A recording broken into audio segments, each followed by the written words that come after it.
as we enter 2020, we're in it. Just what were some ways that you plan on investing and are actively investing in yourself?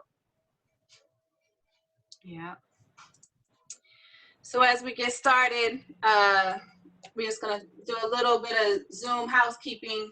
For those of y'all who are familiar with the chat, many of us may be, and some of us may be new to this format, but just knowing that there is a feature that you can use to be able to chat with us, to engage with us that way.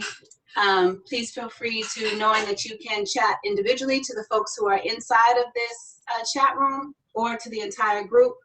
And then also you can, if you go to participants, you can click on that part link and it will take you to this screen right here where it'll show you all the people that are here.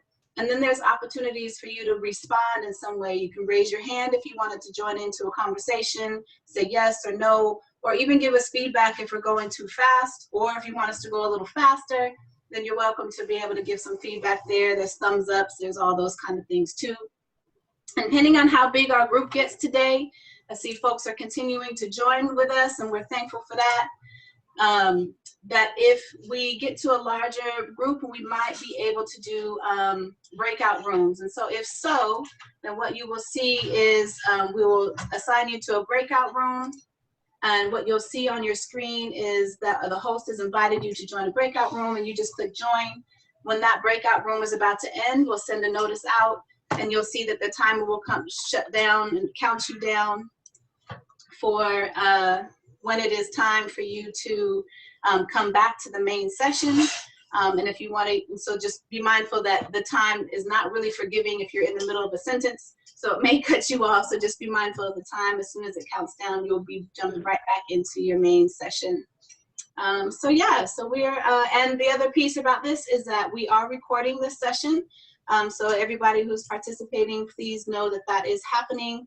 If it's not something that you want to participate in, then you are okay to step back, but hopefully you are down to be able to be in this work. And again, we'd like to share this conversation as far and wide as we can.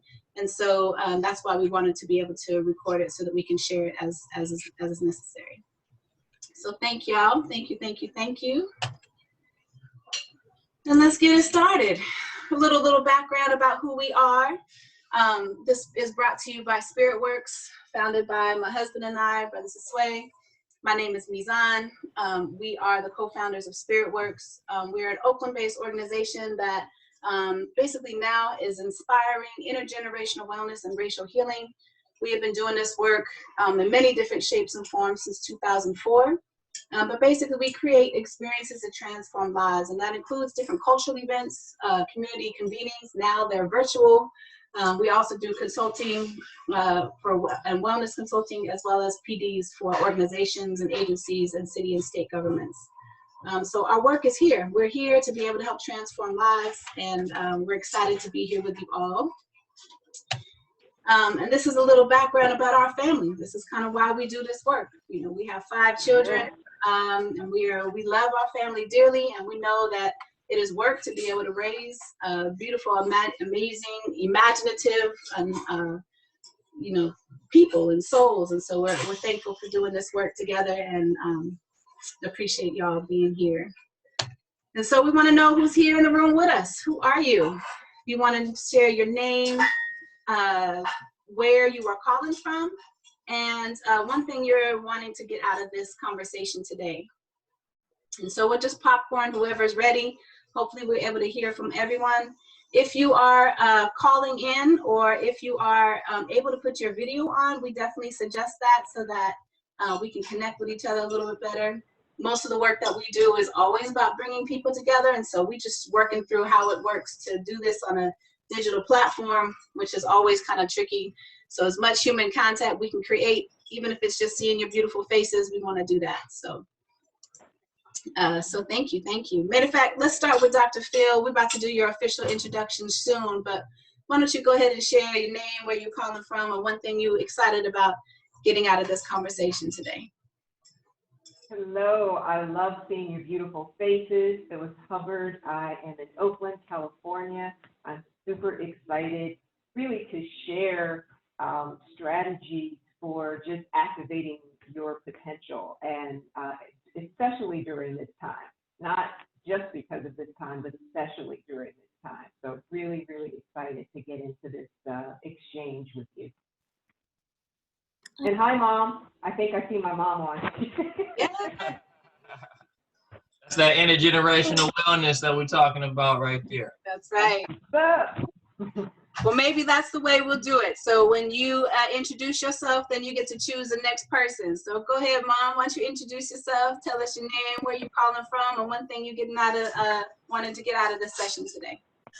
Okay, I'm Dr. Phil's mom, and I'm calling from Miramar, Florida. And I'm just always open to learn new things, as old as I am. And I guess that's all I have to say. Am I on this? I can't see myself, so I'm going to mute off. You're on, Mom. You're on. You're on. And there's my niece, Jaden. Oh, there Hi, you Jaden. are. Hi, it's Jaden.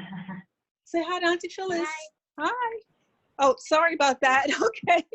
Okay, No, thank you, please Mom. join us. Family is beautiful. We love it. Yes, Okay, yes. thank you.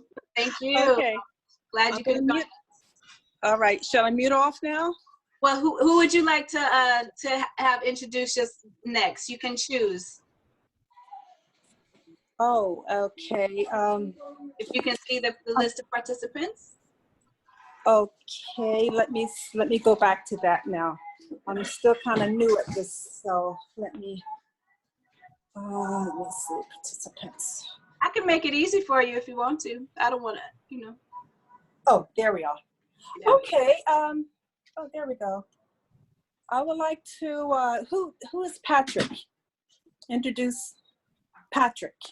All right, Patrick, you want to share your name, where you're calling from, and one thing you want to get out of this session today.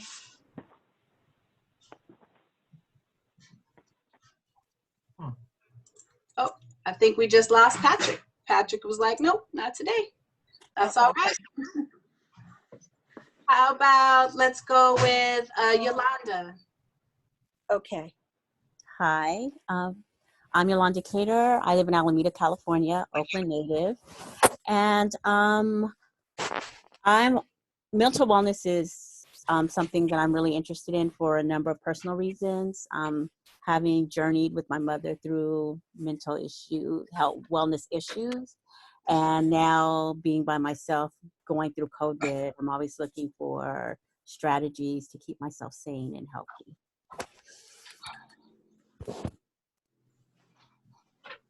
Perfect. Thank you. Thank you. Thank you. And who would you like to choose to go next? Julia Zoom. All right, Julia. You share your name, where you're calling from, one thing you'd like to get out of this session today. Okay, hi everyone, I'm Julia, and I'm from Anaheim, California, near Disneyland. Several things, my previous degree, my master's is in multicultural education. However, I feel like Black history is more important than that. And that's what needs to be mentioned also. And that said, I have 5 children, and I'm excited that is related to racial healing, Black history, Black Lives Matter, anything that will help elevate my knowledge so I could apply it and execute it with my children and share it with my husband. And that's that. I'm really excited. And thank you for the opportunity. I found your information on Eventbrite. It said free. I said, ooh, free. It's free. So I was excited. Thank you. Thank you, Julia. Thank you for joining us. Thank you. Yes, yes. And who would you like to choose to go next to introduce themselves? Okay, let me see. Hold on. I'm looking for pops. I'm gonna choose someone that's hiding. Let's see who's hiding.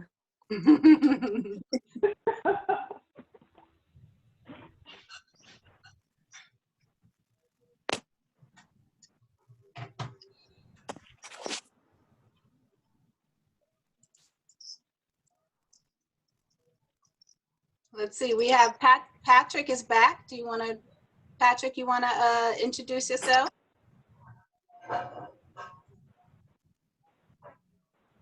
Hello, everyone. My name is Patrick. I'm actually calling from Chicago, Illinois. I'm actually I'm representing my fraternity, Phi Beta Sigma Fraternity Incorporated. We're actually looking to organize our own like a potential webinar in the future, discussing the effects of the COVID-19 pandemic on our Black community in Chicagoland area. So I saw your event on Eventbrite. I thought it was a very interesting topic, and I wanted to just call in and kind of see what you guys were about, and see just learn whatever I could learn, so I could potentially share that information with my community back home in Chicago. Wonderful. Thank you. Thank you. Welcome, welcome. Yeah. And now, who would you like to choose to go next? Let's see. Can I go with Tina Riley? Tina? All right, Tina, would you like to introduce yourself, your name, where you're calling from, and one thing you'd like to get out of this session today? Hi, I'm from Chicago too. I just heard Patrick say he's from Chicago, but then I didn't hear anything else. So I hope you guys can hear me. Yes, Yeah. go ahead, yes. Yeah, I am a nurse that said no more. So I am now unemployed. And so I took over the education of my nieces and nephews. And I said that this is something I wanted to show them. But unfortunately, I went on a little break with my sisters for Mother's Day, and I couldn't bring them to do this. So they'll probably be on the next one. Nice. Thank you, Tina. Thank you for joining us. And it's good to see your face. We definitely, like I say, are encouraging folks, if they can, to keep their video on, just so we can keep building and seeing and connecting as best we can over this digital platform that we got here. So we appreciate y'all. Thank you. Thank you, Tina. Who would you like to choose to go next to introduce themselves? Oh, let me see the participants. Did Patricia Vernon go? I probably did. What about AJ Hannah? Ajana. Hi, everyone. Ajana. I'm Ajana. I'm calling from Oakland, California.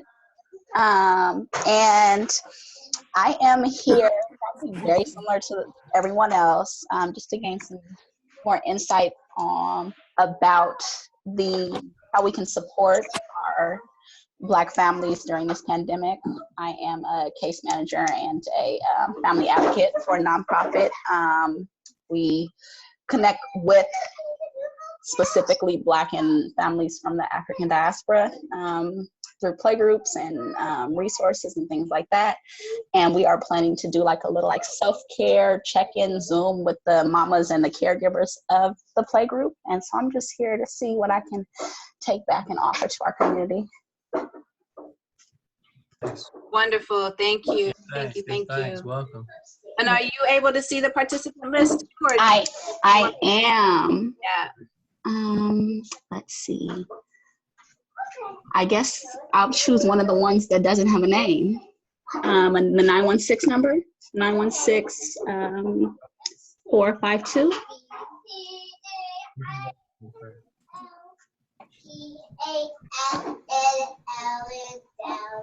All right. From, oh, I know.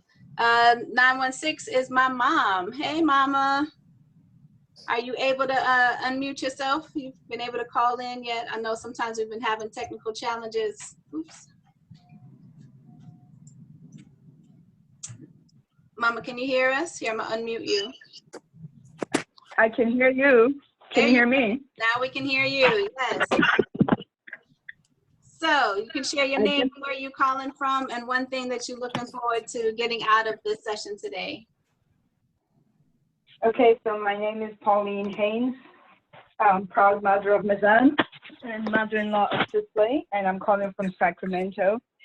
And one thing I'm looking forward to getting out of it is how we can navigate this madness that we're going through in a way that we can support ourselves and each other.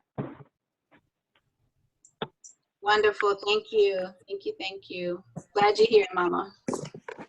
All right, and I'm gonna, let's just go with the next phone number, 510-454-1000. Would you like to just unmute yourself and share your name, where you're calling from, and one thing you'd like to get out of this session?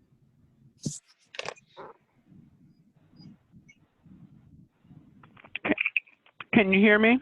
We can hear you. Yes, ma'am. Welcome. Oh, good afternoon. Hi, people. I'm so happy to be a part of this. My name is Carol, and I am a chaplain and also a pastor of a church in East Oakland. And so my hope is that I can gain more awareness and insight as, you know, information, resources, and tools so that I can spread that information with my folks in the community around me and who I am called in to be in service with. Thank you for the opportunity for you guys to put this together. I appreciate it. Thank you. Thank you so much for joining us. It's Black Cultural Zone in the house. So I appreciate that. Yes, yes, yes. All right. So let's go with Rolanda McGee. Have you checked in yet and share your name and where you're coming from and what you want to get out of this session? Hi, everyone. My name is Rolanda McGee. I'm from Oakland, California. And I work at McClymonds High School as a clinical social worker.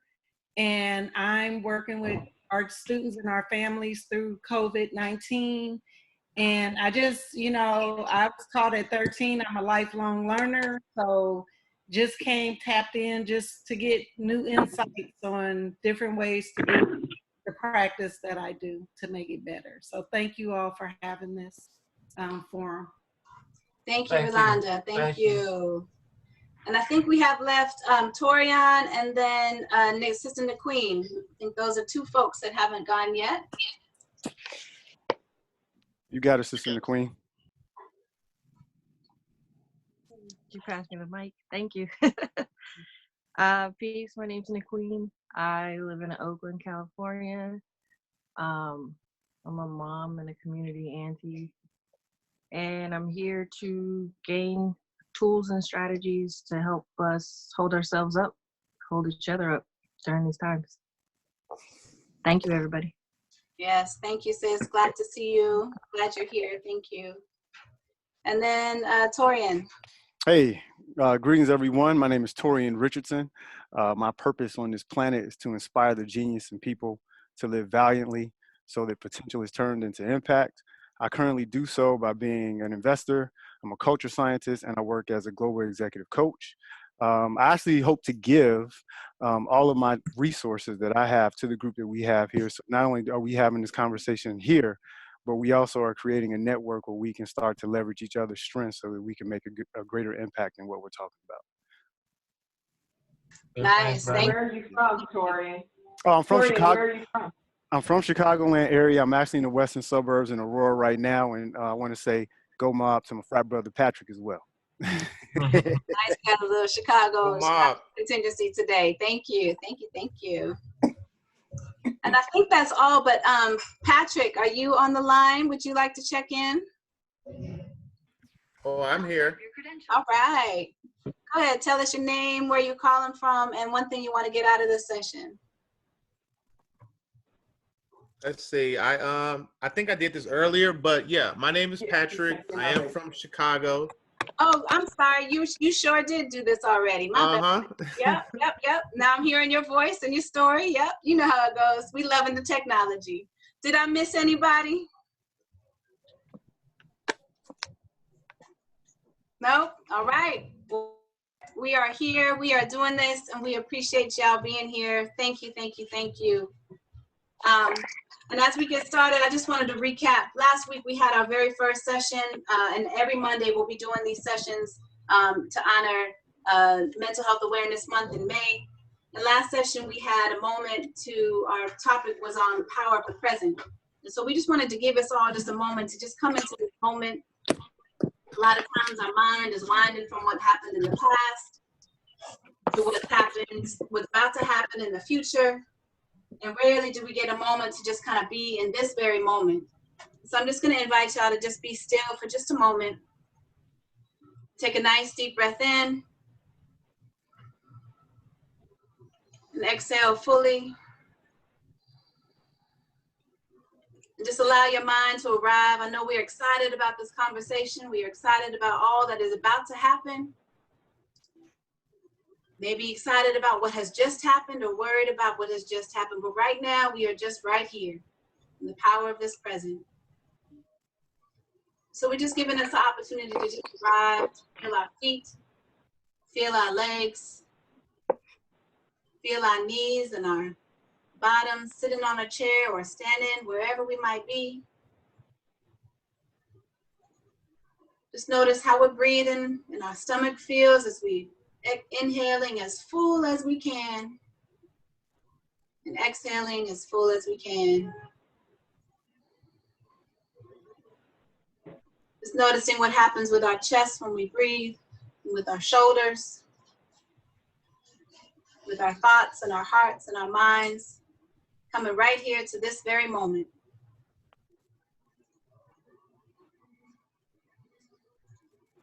We'll take one more nice deep breath in, as full as you can, giving thanks for this very moment. And exhaling and just letting all that joy and goodness and gratitude just settle into all parts of your body, saying thank you for the now, thank you for this moment, thank you for each other, thank you for being here with us. Thank you, thank you, thank you. All right. So this process of noticing and listening and breathing is one of our magic superpowers around our tools for mental health that we want to share at every single session that we do. And I know Dr. Phil has so much more magic she's about to share with us too. So we want to make sure that we just taking ourselves to just get a sense about what's happening. We're going to offer an opportunity to participate in a poll.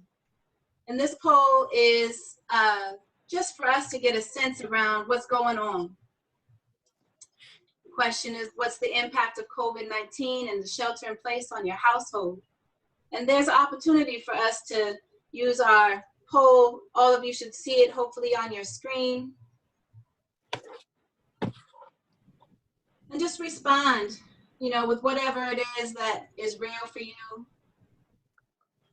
It could be more time with family, more stress, loss of work or money, loss of connection to family, more productivity at home, less hustle, more flow, more personal time or less personal time, more time to practice healthy habits, or more optimistic about the future. We have about 4 folks who have participated so far. Maybe if we get maybe about 4 or 5 more, just for us to get a sense around who's on and what's happening with each one of us as we're in this space and time together, this very different time, this very unprecedented time.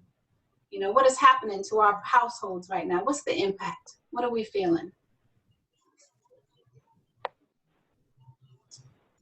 And hopefully those of y'all who are on the phone can still see this poll okay. We love for y'all to participate. I think we've just been joined by a couple folks, Veronica.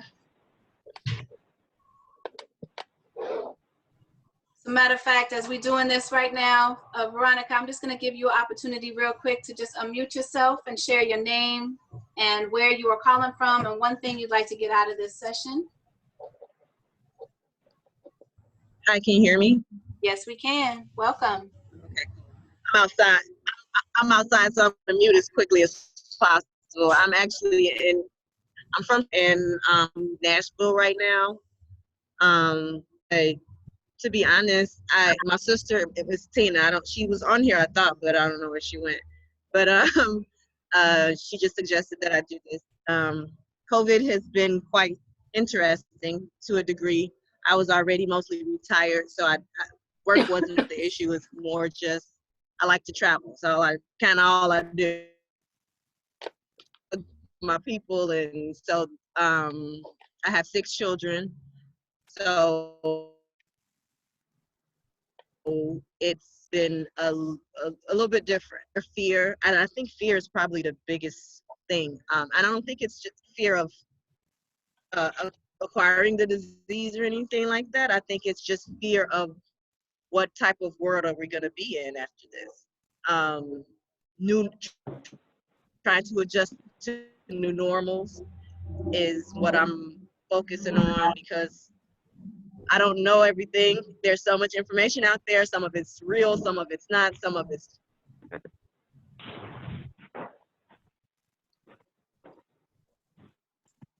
Oh, I think we lost you, sis. But I think we understand what you are saying. Some of it's real, some of it's not. There we go. Oh, you are muted again. Let's see. Yeah, can you hear me? We can hear you, yeah. Okay. I'm sorry, I'm talking too much, but that's the gist of it. I had a bit of a mental breakdown a couple of weeks ago. Just like, this is too much, but really, I'm just trying to maintain and do a form of the life I had before, which is, like I said, we travel a lot. So we did road tripping instead of, flying. And that's how I'm doing COVID. So that's why I'm here. Thank you, sis. We appreciate that. Thank you. And it's real for many of us. It's changed what we're doing right now. So let's take a look at our polls. I'm going to end the poll right now, and I'm going to share the results so y'all can see. And it seems as though this time around, as we've asked in this question, that folks are mostly impacted by having a little more personal time, which is good, or it can be good, right? And so we're gonna just kind of keep building with that, see how that works, and see how that is going with our thoughts and our minds. So right now we're gonna get into today's presentation of the magical Dr. Phyllis Hubbard, the body whisperer, the amazing senior director of the Black Male Achievement Health and Healing Strategies for the Campaign of Black Male Achievement. It's a national organization that I believe now is transitioning to something different. But she's going to talk with us a lot about how to develop a mental health self-care toolkit. Without further ado, I'd like to introduce the magical Dr. Phyllis Hubbard. Y'all want to just give up your hands real quick, just say woo, as if we're in the same space. Woo, give it up, give it up. Yes. Thank you so much.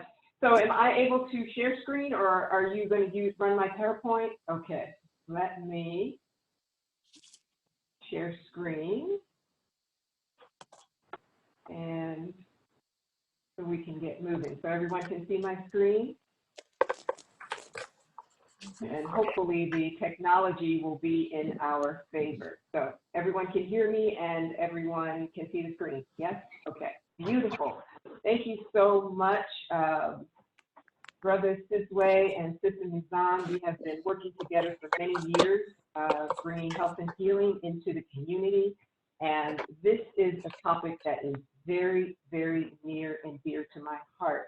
You know, when you think about your house right now, everybody has a screwdriver, some scissors and tape, and these type of things we have in the house, because at some point you're going to have to cut something, you're going to have to tape something together. These are important tools. But when I ask people, how do you actively engage in your own self-care? What do you do to care for your mind? I get answers that are either vague, or other times people don't know what to say or what to do. And so it's really important that we have a toolkit for mental health, because there is an all-assault attack on our mental health right now, between the overabundance of all the different types of news that's out there that is just fear-mongering, right? We have elected officials that are not behaving responsibly, and we have systems that were not set up for this pandemic, right? So we have to find a way to take control of our own mind and of our mental health. So without further ado, I want to share a little bit about where we're going to go today, just so that we all have the same language, and are on the same page. And yes, that gorgeous child is the child of Mizan Sizwe. I just have to put some pictures of them in because they're just so beautiful. But I want to talk very, very briefly about mental health, so that we all have a shared language of what we're talking about. Mental health, stress, and depression. We're not going to get into it very deeply. It's just so that we're all on the same page. Then we'll get into healing feelings and thoughts, because until we go through all of that, creating the mental health self-care toolkit won't make sense. And I chose the title, how to create a mental health self-care toolkit on purpose, because no one can create this toolkit for you. You have to create it for yourself because no one's inside your mind. But what we can do is provide you with so many different tools that you can develop something on your own. So by the time you leave, we will have practiced strategies and you will have tried on a few tools that hopefully you can take with you. So that's what we're going to do. And then we'll move into a Q&A. So really briefly, what is mental health? We're talking about our physical, mental, and social well-being. And if we look at the definition by the World Health Organization, they would say that it is a state of well-being in which an individual realizes his or her own abilities, can cope with the normal stresses of life, can work productively, and is able to contribute to his or her community. I probably would add a little bit to that, but it's a beautiful way to just level set so that we all know what we're talking about in terms of mental health. And then I also wanted to share with you just a few strategies, a few resources, outside resources. I don't know if you all know about the National Institute of Mental Health, but they have graphics that can be shared with your friends and family. They have other information, ways to link up even with practitioners across the country. And so I thought I would share this so that you would have their website and that we could very briefly talk a bit about stress and about depression. So when we're talking about stress, it is important to level set and say that stress affects everybody, right? We all have to deal with it in some way, shape, or form, and that not all stress is bad. Right now, I'm trying to get into shape, and heaven knows my body is under all kinds of stresses. I'm trying to get strong, but that's a good form of stress. I'm trying to build stronger muscles, right? But long-term stress and long-term negative stress can certainly harm your health. But the beauty is that there's so many different ways that we can manage stress. So we're going to talk about that, and we're going to actually practice some of these strategies on the call. And really importantly, if you do feel overwhelmed by stress, it is important to seek help from a health professional. And I actually wrote a blog, which I will share with the Spearitwurx team, called How to Find a Mental Health Therapist, which is specific to people of color, because we have specific issues. We want to make sure that whoever we choose is culturally competent, right? And so I have a series of mantras that I like to share to help people actively engage in their own self-care. So I want to share one of those mantras with you now. And that mantra is, it's important when we're thinking about stress that we acknowledge it, right? So we allow the stress to move through you, right, without getting stuck in you. And this is especially important, particularly for Black folks, because we have for generations really been forced to stuff our emotions. You know, you ask a person a question, I'm okay, nope, I can handle it, I can do this on my own, right? And when we do that, stress piles on top of stress, which piles on top of stress. And if we look at the gender dynamics, men in particular are told at a very early age, don't cry, you know, suck it up and be a man, right? These are very, very unhealthy ways of being. And so by the time we become an adult, we learn how to stuff, right? So how does one allow the stress to move through you without getting stuck in you? There are many, many ways. We have very short amount of time together. So I wanted to walk you through a very short breathing exercise, which is one of many, many ways that you can begin that process. And we will talk about other processes as we move through this call. So wherever you are, sitting, standing, or even if you're walking, I see some folks walking, if you can sit up straight and pull your shoulders up, back, and down, I want to walk you through a very, very short process. And I want you to place your hands on your chest and begin to breathe slowly and deeply in and out. And as you do that, I want you to just place a little bit of pressure with your fingers and kind of just press into the chest. And as you breathe slowly and deeply, I want you to feel around and see if you feel any points of tension. Some of you may have tension in your neck, so you can practice maybe pressing in on the neck, but keep moving your fingers around as you breathe slowly and deeply. And if you find a spot that's tense, okay, so right here, this spot is kind of tense for me. When you find a place that feels a little bit painful, I want you to pause there and we'll begin the practice. We want to go right to the place of discomfort. So what we're going to do is we're going to take 3 slow, deep breaths together. As we breathe in, we're going to make contact with this point of pain. As we exhale, we're going to press into it just a little, not to cause more pain, but just to make a little more pressure, just a little bit more pressure, right? And we'll practice this 3 times. Let's take a breath in. As we exhale, very slowly, gently press into that spot. Good. Now breathe in. As we exhale, press in just a little bit more, making contact with the point that is requesting our attention. One more time, breathe in. Exhale, press into that spot just a little bit more. And on the final breath, take a breath in. And as you exhale, you can lower your hands and open your eyes if your eyes are closed.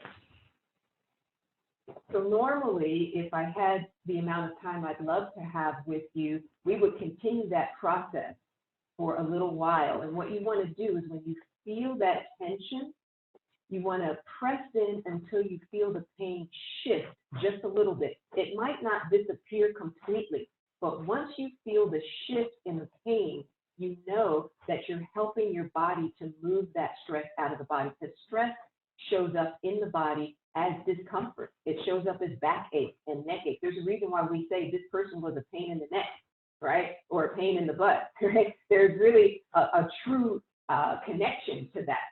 And so one of the ways to physically move the stress out of the body is to be aware of where it's showing up in your body and then going directly to that place, adding oxygen, and then I would also add stretching as well. But this is a very simple exercise that you can do at any time. And I like to start with the chest because most people have things on their chest that they need to get off their chest that they may not even be aware of, right?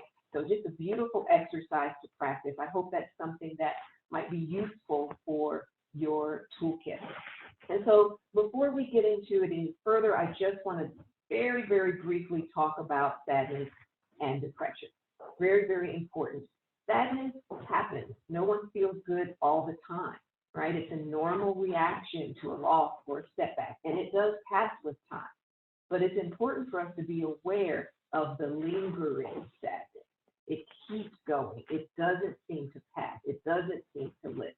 That's when there's a potential for us to move into what would be called depression, right? Oops, let me go back. I'm sorry. I think I went too far. Yeah. So depression is common, but it's serious, right? And what depression can do is affect how you think and how you feel and how you handle your relationships and your daily activities, whether you are eating or sleeping, right, properly. This is something that's really important to think about. If that is something that you believe is happening, it's important to explore, perhaps with a health professional, and certainly take a look at the link on the site. But I wanted to just kind of level set that we understand what mental health is, right? What sadness and depression is, and what stress is. And so with that knowledge, let's move on and talk about feelings, because this is really important. The work that I did with the Spearitwurx team and other partners in Oakland and in Sacramento produced a report that talks about how to actively engage in self-care in communities. I saw that there was someone on from a school as well. So this is a report that would be really useful if you wanted to look at how do we create a healthier environment for students in a school.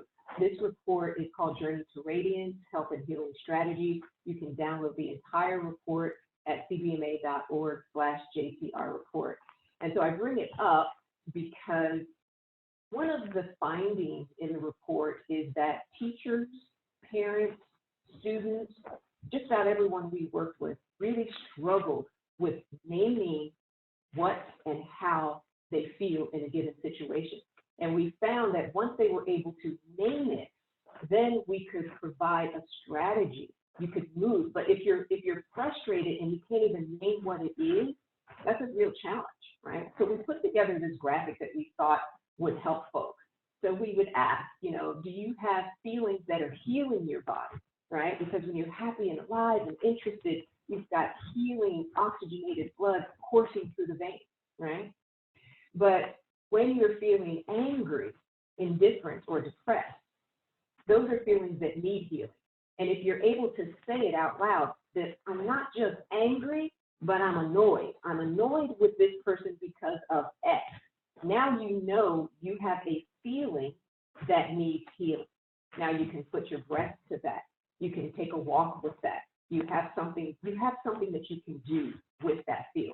So it's really important that we begin to become aware of what's happening, because especially us as folks of color, we are told to stuff our feelings. And when you ask people how they're feeling, they don't want to talk about it. They don't. And I think part of the reason is because we are afraid if we open up that Pandora's box, we're just going to explode and turn into a crazy person, right?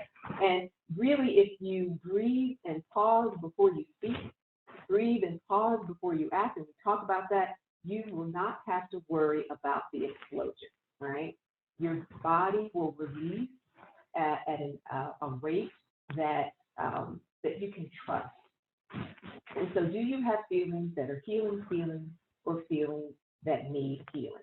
And so, I don't know, Sister Masan, are you able to do a full poll question? If not, maybe we can throw it in the chat. I'm just curious to know, when you feel stressed, can you name how you feel? Is that something that you typically do? I'm just curious to know. So if you can throw, your comment in the chat box, we'd love to hear it. I can launch the poll now if you want. I got that. You can. Oh yeah, please do. Please do. That would be great.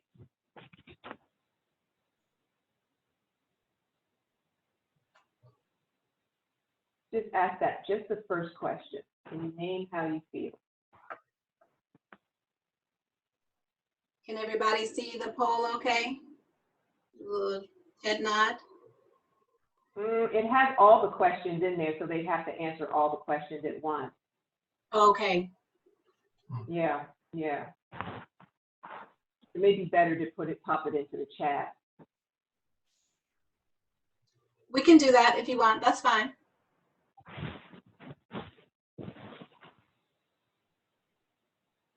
I'll follow you. Can you all hear me okay? Yeah, Can you all hear me okay?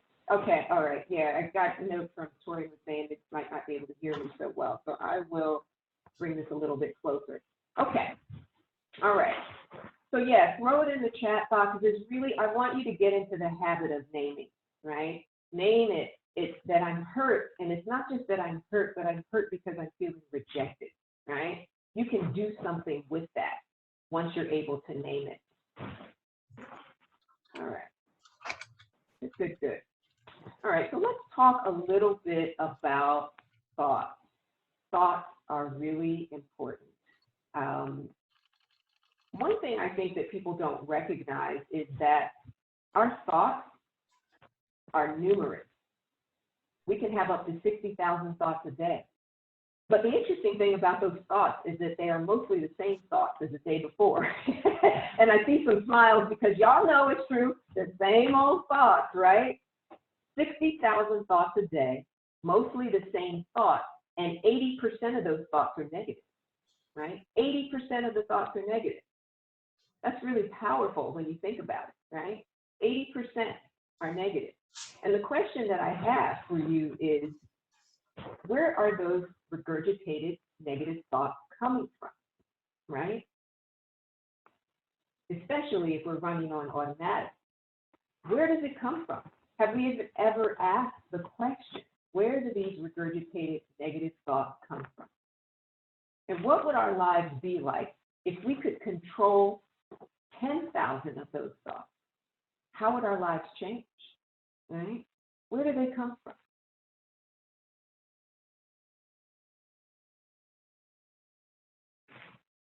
So the question that I have for you is, are we running on default? So we are all working with a computer or with a phone, and we know that when you're trying to upload or download a software, they'll say, well, do you want to run the custom program or the default program, right? So the default program is good. It's good to have if you're not really savvy or tech savvy and you want to just make sure you have all the bases covered. Running on default in those situations are not necessarily a bad thing.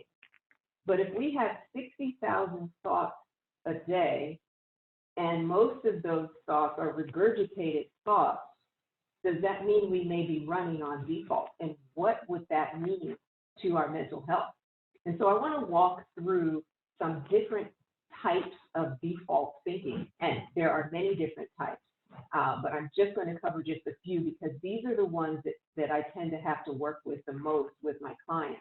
And so there's the socialized way of avoiding stress, right? This is a running on default. And we've all seen this in television and on the movies. Someone would say, oh my God, I had a rough day. I need a drink. So we're going to talk about why that's a default strategy in a moment. Or if we have children, let's say our child went out for the team and they didn't make the team. And, oh, honey, I'm so sorry you didn't make the team. Here, have some ice cream, right? That's a default. It's a default strategy. Or there may be default medicating, right? So let's say a person has a headache and they say, well, I have a headache. I remember I was out with some friends and somebody said they had a headache and about 10 people opened up their purse and pulled out aspirin. And I was like, wow, that was quick. That's a default response, and I'll talk about why in a moment. Or a person will say, my back hurts, I need an Advil, right? Again, a default response. So let me explain just a little bit why these are default responses. First of all, if you had a rough day and you take a drink, if the child didn't make the team and they eat ice cream, or if you had a headache and you take an aspirin, here's the question that I have for you. What happens when the drink wears off, when the ice cream is gone, and when the aspirin wears off? What do we do then, right? And we tend to not think about that, right? So what if I were to say, I had a rough day, you know what, I need to kind of talk that through. I'm going to go hiking, right? Or I'm going to go pick up the phone and call someone and work it out, right? But to say I need a drink means I'm going to anesthetize myself and I'm going to distract myself. But then when the drink wears off, the problem is still there. We haven't done anything, right? And if we say to the child, I'm sorry you didn't make the team, have ice cream, we haven't given that child a strategy. Well, let's look at it. I'm so sorry you didn't make the team, but let's analyze what's happening. How are you feeling now? Are you feeling frustrated? Can you name how you feel, right? And then what strategy can we put to that? You know, was it that this person had a stronger swing, so maybe we need to work on our swing? You see, we're strategy and solutions based. And then my big pet peeve is I had a headache. There are at least 10 reasons why you could have a headache that have nothing to do with an aspirin. You could be thirsty, you could be hungry, you could have been sitting for too long, you could have toxins in your colon, you could have a tight muscle somewhere in your temple. None of these things have anything to do with an aspirin. But if you go right to the aspirin, then you may be running on default. If your back hurts, it could be because you're sitting too long. Lord knows sitting is the new smoking. Those of you who know me, I say that all the time, right? Stretching is really important. So are we running on default? That's the question. That's the question. And so let's talk a little bit about breaking away from default mode, right?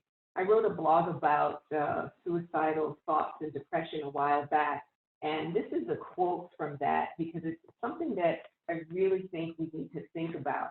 And what I said in the article is that the blind, unconscious reach for something to anesthetize ourselves is at the root cause of depression and suicidal thoughts. We have to commit to a different set of behaviors that allows us to acknowledge the pain as it occurs without being overwhelmed by it. This is very, very important. It kind of goes back to what we were talking about before, right? So how do you process the stress? How do you acknowledge it? How do you name what you feel?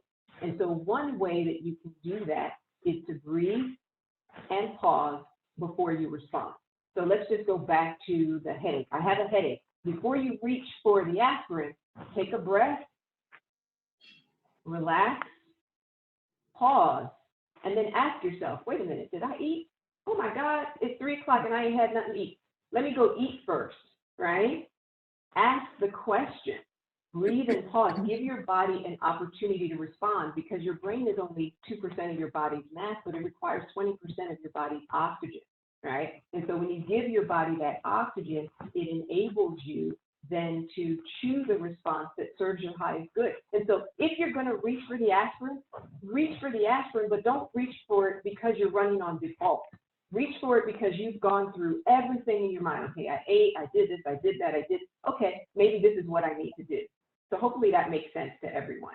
We really want to avoid running on default. All right.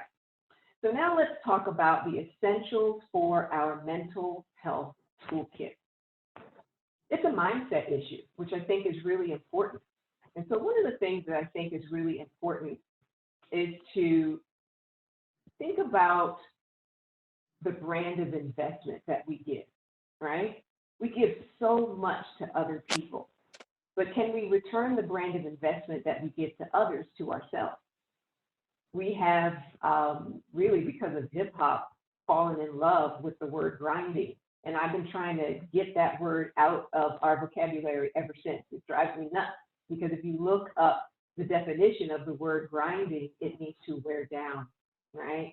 And so what we want to do is build ourselves up. We can work hard, but to grind, absolutely not. So can we transform grinding and self-medicating and distraction into inspired action, right? That's really important. The other is to prioritize self-care. Can we cultivate, enliven, and enhance ourselves? It's a really important question to ask. Is this conversation that I'm having right now cultivating, enlivening, or enhancing myself? You can ask that question when you're having a conversation with other people. Like, you know what? This conversation is not enlivening me. I'm out, right? Really important, you know? We have to think about it, right? And how do we prioritize our mental, emotional, and physical care? And then the other part that I think is extremely important is to question everything. Continually question and challenge and remove limiting beliefs. Everything that I'm saying on this call right now, question everything, put it to the test. Then you know for sure. You're not taking it because I said it. You're taking it because you questioned it, you experimented with it, and now you know that you know. That's what's really important. And when it comes to limiting beliefs, if the words I can't or I should show up, it's probably a limiting belief, right? So we want to question that and then transform. And so, as I said earlier in the call, based on your unique personality and tendencies, you will create your own self-care toolkit, right? This is extremely important because I'm not in your mind. You're the only person that knows what you've been through.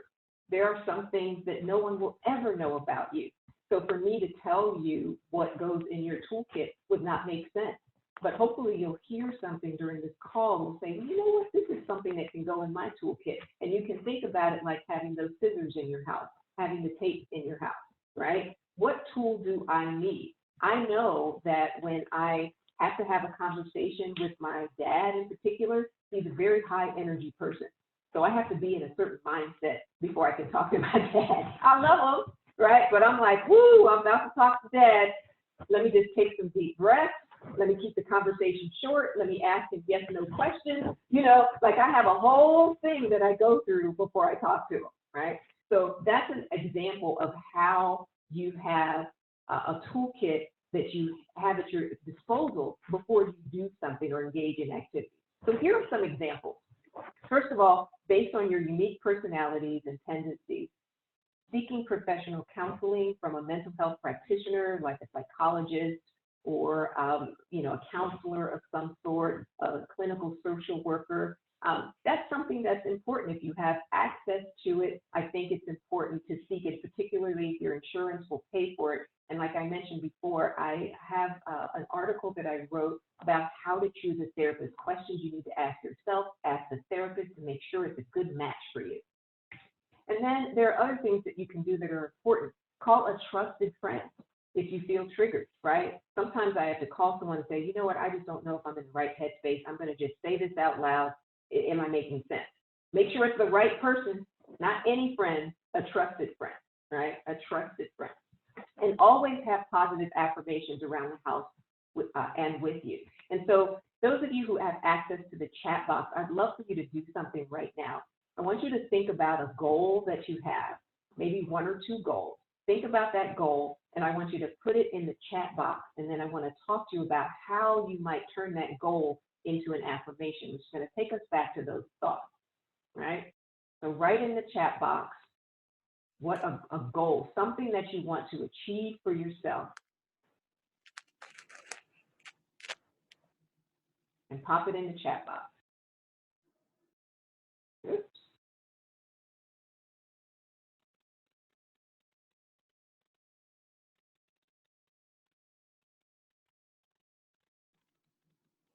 Anyone have their goals in there? I'm not seeing any. Ms. Don, are you seeing any goals showing up in the chat box? Not yet. I think everybody's deep in thought. They're in deep thought. Okay. Deep okay. thought. Cultivating the thought. Yeah. So we'll give you a few. Okay, there we go. There we go. There we go. Now we got a few. Beautiful. Okay, so let's take a look and see what we have. Okay, beautiful, beautiful. Okay, so meditate every day consistently. So that can be turned into an affirmation. I meditate every day consistently, right? I have clarity. You know, I have an affirmation that I put together that I say, I see clearly. I willingly forgive. I breathe love into my vision, and I see with compassion and understanding. My clear insight is reflected in my outer sight, right? I say it over and over again until I memorize it, because I don't want 60,000 thoughts to be of some negative regurgitation. I want it to be that I see clearly, that I am becoming an herbalist, right? That I think before I act. This is beautiful, right? These are all really beautiful, beautiful strategies. So what I would like to do, I won't be able to check to see if you really do it, but homework that I'd love to give you, and that I will hopefully be on your shoulder reminding you spiritually, I want you to write down at least 5 goals. And I want you to turn those goals into affirmations. And I want you to commit that at least 10,000 of those 60,000 thoughts are going to be of your thoughts, your affirmations. And I want you to, over time, increase that thought. When those negative thoughts come in, how do you shift that into an affirmation? You have to take control of your mind. It's very, very important, right? If we're running on default, somebody else is in control of our minds. And then, you know, spend some time outside. If being outside is something that you would be interested in doing, if you want to clear your head, sometimes it's really helpful just to go outside and walk around the block, right? I'm a huge, huge advocate of spending time in nature. It's huge, especially for people of color, because we are people of nature. It's just that we've been socialized to be in concrete jungles. And so now we're more, you know, we've tended to become afraid of nature. But like I said to one of the young men that I talked to last year, I remember I asked him, I said, where do you think you're safer? Walking down the street as a Black man or walking on a hiking trail somewhere? I'm like, give me the deer anytime over a police officer, right? So where are you safer, right? Breathing beautiful oxygen, helping to inspire you.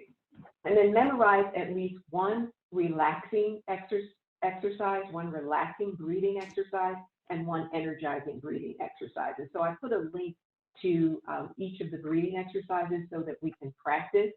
We did practice a relaxing exercise earlier. So for the sake of time, I do want to very briefly walk you through what an energizing breathing exercise would look like. So let's everyone sit up straight again. And we're going to place our hand on the chest. Almost every time that you breathe, do breathing exercises, you want to breathe from the lower belly. But this particular exercise that we're going to do is really breathing through the chest, right? And so what we're going to do is put all of our energy into the inhale and none of the energy into the exhale. And we're just going to try it 3 times. It's very possible for you to get lightheaded in this exercise. So if you breathe in and you start to feel a little lightheaded, just tone the breath down a little bit. The most important thing is that you breathe in with some energy, but you exhale with no energy. So I'll show you what it looks like to do it correctly, and then I'll show you what it looks like to do it incorrectly, and then we'll do it together. So this is the correct way to do this energizing breath. It's called the warrior's breath. It looks like this.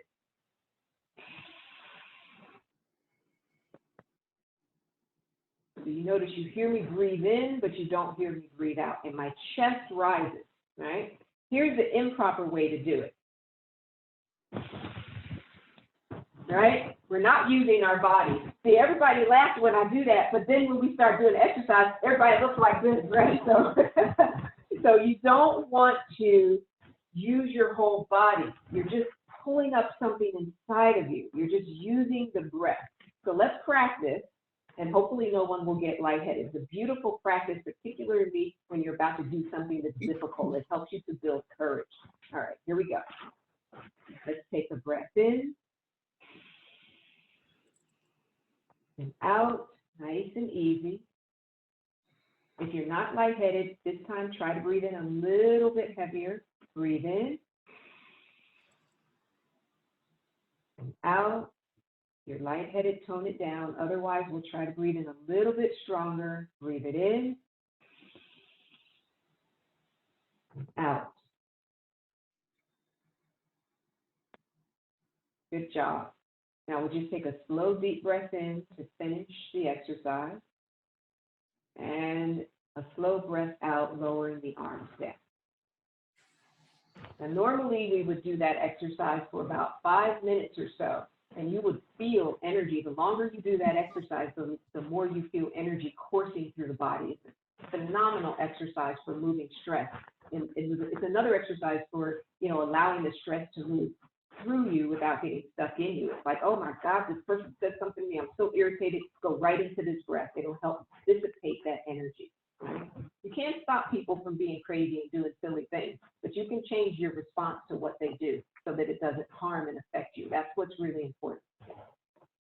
Okay, and so a non-negotiable practice. This is something, although I say it's important for you to develop your own toolkit, some form of a daily practice that is non-negotiable, I think, is extremely important. So there was a poll question that we had, and we don't have to do it now because I think they were all those questions were together. But what I'd love for you all to do is to commit, and you can throw it in the chat box if you're willing to, commit to a certain amount of time that you will devote to self-care. And I don't care if it's only 1 minute. Please don't choose an hour. Nobody's going to start off choosing an hour for self-care. It sounds good, but then you don't do it. What is the minimum amount of time you're willing to invest in self-care? What that means is before you go to bed, you're like, I'm not going to bed until I do my 3 minutes of breathing, right? Until I do my 10 minutes, until I do my 5-minute walk. What is the minimum amount of time that you're willing to commit to every single day to actively engage in your self-care? Pick that time. And if you want to put yourself on the hook, put it in the chat box, because writing it out, it brings it out of your head and into the conscious world, right? When you choose that time, you've caused a huge shift in your mental health. You've proven to your body that you're willing to actively engage in self-care and that no one is going to take that time away from you. That is your time, right? No matter how busy you are, everybody has at least 2 or 3 minutes or 30 seconds even. I'll even take that, right? So let's see, what do we have? 15 minutes, 10 minutes, beautiful. Ooh, all in. I love it. I love it. I love it. That's beautiful. That's what I want you to do. Commit to a non-negotiable practice. Put it in your mind. No matter what happens, I'm not going to bed until I do this 10 or 15 minutes or 1 minute or whatever of this self-care strategy. Thank you all so much for participating in that. It's really important. Good job, good job. And so one of the final things that I want to talk about is reframing pain. This is a very powerful mental health strategy. It's extremely powerful. And it sometimes is hard to do, but it's like the next generation of naming how you feel. We talked a bit about why it's important to name how you feel. Now it's important to, once you name it, to reframe it so that you're using specific language and that you're being honest with yourself. And so an example of it is, you know, you're talking to someone and you're like, how are you doing? And you're like, oh man, I am sad, I'm upset, right? I'm upset. Well, that's not true. If I say I am sad, that is actually not a true statement. A true statement would be, I am Phyllis. That's who I am, right? If I say I am sad, then I am identifying my identity with sadness, right? And that's not true. What is true is that I am Phyllis, but I feel sad in this moment, right? It sounds like it's the same, but it's a very different energetic shift that occurs. To say that you are sad identifies you with sad as if you were saying your name is sad, right? To say that you feel sad accurately depicts what's happening with you in the moment, right? If I were to say I can't stand the pain, that's not true. Because if I couldn't stand the pain, I wouldn't be able to say that I can't stand the pain, right? So that's not true. So can we get true and say what's really happening, which is I can barely stand the pain, right? I can barely, because when you make that shift, then you empower yourself to do something about what's actually happening. Remember, as Sister Mazan said earlier, it's important for us to be present. Thoughts about the past and the future are not grounded in reality because the past has already happened and the future hasn't come yet. Even if you're planning for your future, what are you doing right this moment to plan for your future is extremely important, right? So focus on the present, and when in pain, reframe. That's another mantra that I like to give people. When in pain, reframe.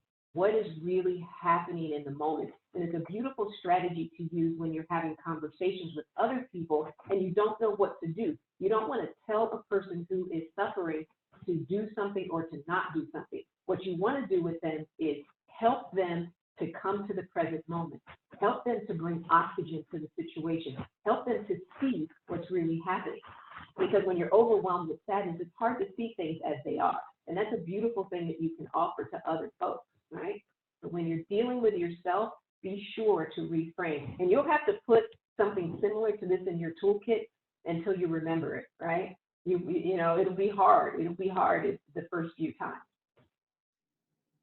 And then finally, the knee-jerk reaction. This is the, the kryptonite, I would say, for Black folks is the knee-jerk reaction. It's kryptonite for us, right? Because we know, y'all laugh because you know it's true, right? Our family, our friends, folks know how to push our buttons. They know. And sometimes people do things specifically with the intention of pushing our buttons, right? Right? But what if you took control every single time and refused to allow someone to change your state of mind? What would that look like, right? What would that look like? It's really important, right? So there are a few strategies that you can engage in to avoid the knee-jerk reaction. And they're so simple. It sounds really simple, but it's not going to be easy, right? When someone triggers you, the first thing you want to do is say something back, and you have to resist that, right? Someone says whatever they say, you take a breath in, you take a breath out, and then you speak. And it could be that as you take that breath in or out, what will happen is you'll decide, this isn't even worth my time, and you walk away, right? This is not even worth I'm not even gonna give you my energy. I'm sorry, I had this much energy today, you're not gonna get none of it, right? breathe and pause before you act. If you can do these two things, it will save you so much stress and mental anguish. A lot of stress and what we call depression is just stuff that has been piled on top and not been processed in our mind, right? It's extremely important for us to think about that, right? Choose our responses and dedicate ourselves to not allowing other folks to affect how we feel. I'm sorry that you're not having a good day. I send you energy, I send you love, but I'm having a great day, right? I'm having a great day. That's just the way it's gonna be, right? If you need me to pray and send energy and whatever, I'm happy to do that for you, right? There have been people I have to cut off when I'm talking to them on the phone. I'm like, I can't do this. I can't do this, right? You know, no, I don't have the energy for that. It's like a vampire sucking energy out of you, right? You don't have to take that. You know what? You know, I wish you the best, but I really do have to go. And I literally have said it just like that. You know, I don't spend a lot of time because time is very precious, right? You can't get the time back once you've lost it, right? So how you spend your time and who you spend it with, huge, absolutely huge, right? So let's move forward. I'm trying to peek into the chat box to make sure I'm paying attention, but I'm sure Sister Don will let me know if I've missed anything. Okay, so we're kind of wrapping up this presentation now, but I wanted to just kind of go through what we're talking about in a way that you can see it all together. And so these are some of the strategies that we talked about.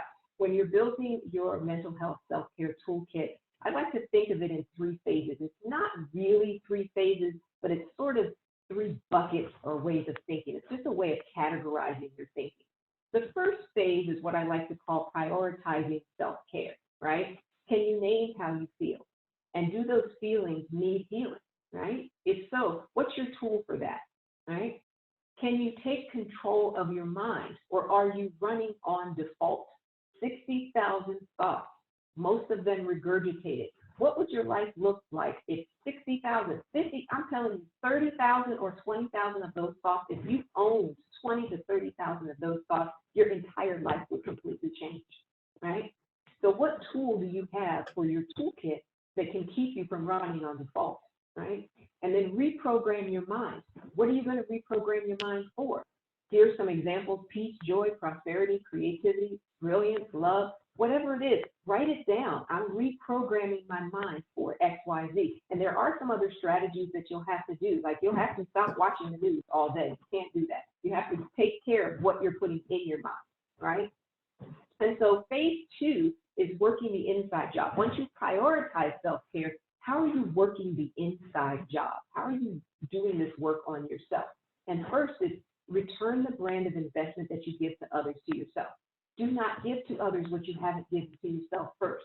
Give to yourself first. Think of your life as a garden, right? Life is like a garden. You pull the weeds and you plant the seeds, and you continue to do that until your garden grows.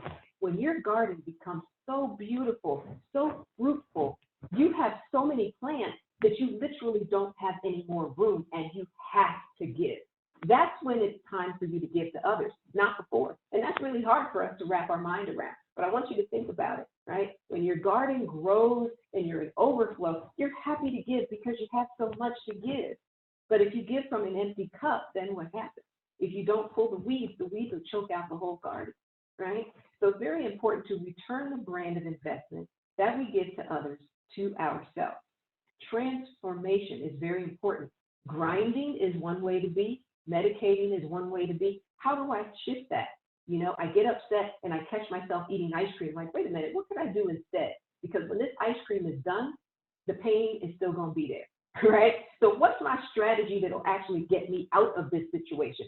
How can I lift myself to the level of the answer? And sometimes when I'm upset, I say that. I lift myself to the level of the answer, and I say it until the answer comes, right? Is what you're doing or saying, cultivating, enlivening, and enhancing who you are and where you're going and what you do? If not, make the shift. And then continually question and challenge limiting beliefs that others have put on you and that you put on yourself. And then the third is to build that toolkit based on who you are and what's going on with you. That's really important. Seek professional counseling if you need. call a trusted friend. We talked about affirmation, spending time in nature, breathing exercises. There's so many tools, but you have to have a tool. And I highly recommend that you create very specific tools for specific people. If you have a person in your life that really grates your nerves, you need a tool for them, right? You need a tool. Just like I was mentioning, you know, I have this, I know I'm going to talk to my dad. Woo, that's going to be a lot of energy. I've got these tools for him so that I don't just haphazardly have a conversation with him. I have a way of preparing before the conversation, how I'm going to breathe and be patient while I'm in the conversation, and if necessary, how I'm going to recover after the conversation, right? This is very, very important to do, particularly with difficult people that you cannot get rid of, right? Some folks are in your family or your coworkers. You have to have a strategy, right? Very important. All right, so I wanted to share this quote from Osho. Everyone should have at least one or two resources of thinkers, high-level thinkers that push you, you know, in another direction. And Osho is one of those folks. And I love this beautiful quote, and I just want to dedicate it to all of you who took the time to be here on this call. And it is, drop the idea of becoming someone because you already are a masterpiece, right? You cannot be improved. You have only to come to it, to know it, and to realize it. And when you begin to do these practices, you will begin to see that you already have everything that you need, but you're not necessarily taking the time to realize it, right? To spend time with it, to get to know who you are, right? And so that's really what mental health is all about, right? Taking control of that and then putting these factors into practice, right? And so as I wrap up, I wanted to just share with you, I barely touched on these subjects. I could go on and on and on. There's so much to say, but I wanted to make sure you had some tangible strategies, you were able to practice things, but there's so much else that we weren't able to talk about, like there are foods that improve and reduce inflammation in the body, and there are foods that create inflammation and cause chemical imbalances that also affect your mental health, right? Do you want to know more about that, or more about movement or breathing? If you do, feel free to add it into the chat box, or if you think about it later, you can email me at heal@phyllishubbard.com. My website is phyllishubbard.com. I will be putting blogs and videos and instructional material based specifically on what you want to know. So just write that down. If it's okay if you don't think about it right now, but if something comes to your mind, just send it and say, hey, you know what, I want to know more about weight loss, or how do I reduce inflammation, or whatever that is, feel free to send it. I know we covered so much information and we still have barely scratched the surface. So I wanted to make that offer to all of you and just say thank you so much. And so before I turn it over to Sister Mazan and Siswe, I don't know if we really have time for questions, but if you saw any questions in the chat box, Sister Mazan, that you think I ought to respond to on the spot.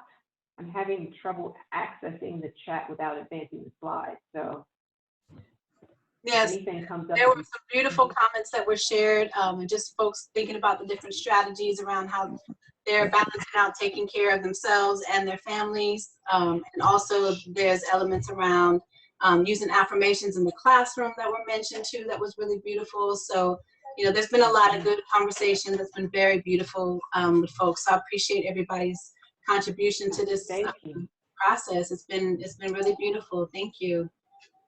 Thank you. Wonderful, wonderful, so much. Okay, so well, I will turn it back over to you all. I will just say that this is how you can reach me. I'm sure that this information will also be provided to you on Facebook and Twitter. You can email heal@phyllishubbard.com or go to my website as well. Like I said, at any time you have a question, I have so much content. It's hard for me to figure out what to put on the website. So if weight loss is what you want to talk about, then I'll put that on the site. So thank you so much for taking the time to be here, to have this conversation. Be well and be radiant. Thank you, thank you. Thank you, Dr. Phil. Thank you, thank you. Yay, everybody, clap your hands, shake your hands, yay. Clap, clap, clap, clap, clap. Thank you, thank you. Thank you so much. So as we close out, we wanted to honor folks this time. We got about 7 minutes. We just wanted to share a few little pieces of information around next steps and things that are happening next. Next week, we'll be joined by Brother Jason Seals, who will be talking about exploring culture and its healing properties. We're definitely excited to build with him. He's an amazing professor at Merritt College. Just a good brother, good father, good folks to have in the building. So this is, we're excited to hear from him. And then also we're gonna email you out a few of community resources. Some of these resources are based in Oakland in the Bay Area. And so I know that there's folks calling from across the nation, but I'm sure that there's some links and resources that can be useful for you, even if these are Bay Area based things, and maybe inspire you to find some things, resources that are in your area as well. And then I just wanted to share our connection stuff as well. Some of you have already connected with us via Facebook, or you can connect with us on Instagram. At YouTube, we have our YouTube channel that will be adding some of these things as we go on.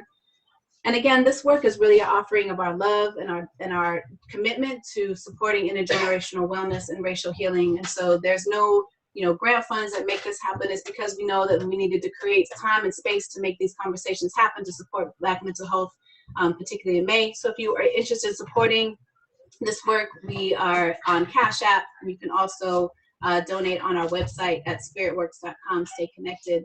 And if you also enjoy some of the music by my magical husband, Spirit of the Nation, you can see some more of his work on SoundCloud and on Instagram as well.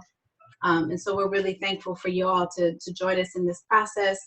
And as we close out, passing it on to my king to close us out. Another powerful session, another beautiful day.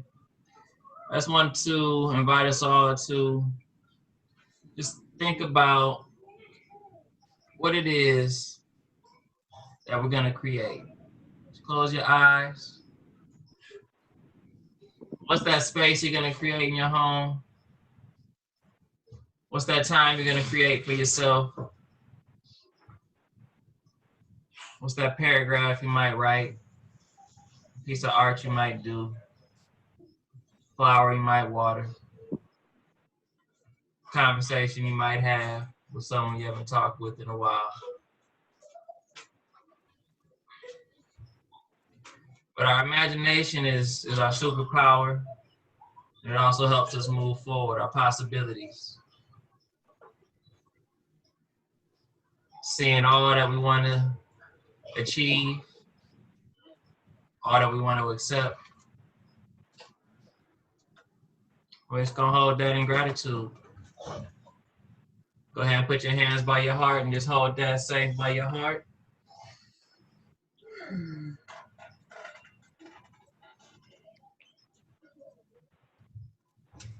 Ashe, y'all. Thank you. Ashe. Thank you all for joining us. We appreciate the time. Feel free to have a moment of conversation. If there's some things that you want to share with some of the other folks that are in this room, please do so. Get big thanks to Dr. Phil for this process. Thank you, thank you, thank you, thank you all for joining us. Please feel free to invite folks for the next sessions. We love y'all. We appreciate y'all. Let's, one of our affirmations. As a matter of fact, we'll try this as we close out. One of our affirmations is important for us as we think about Black mental health in particular. So I'm gonna actually unmute y'all, and we are going to, how do I do this again? Oh yeah. We are going to try this affirmation together. So Sway will call and response process, and we'll see how it goes. I am because we are. I am because we are. We are because I am. We are because we am. May the circle be unbroken. May the circle be unbroken. Ashe.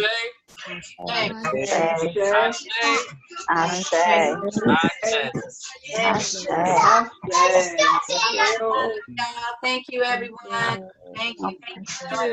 Thank you.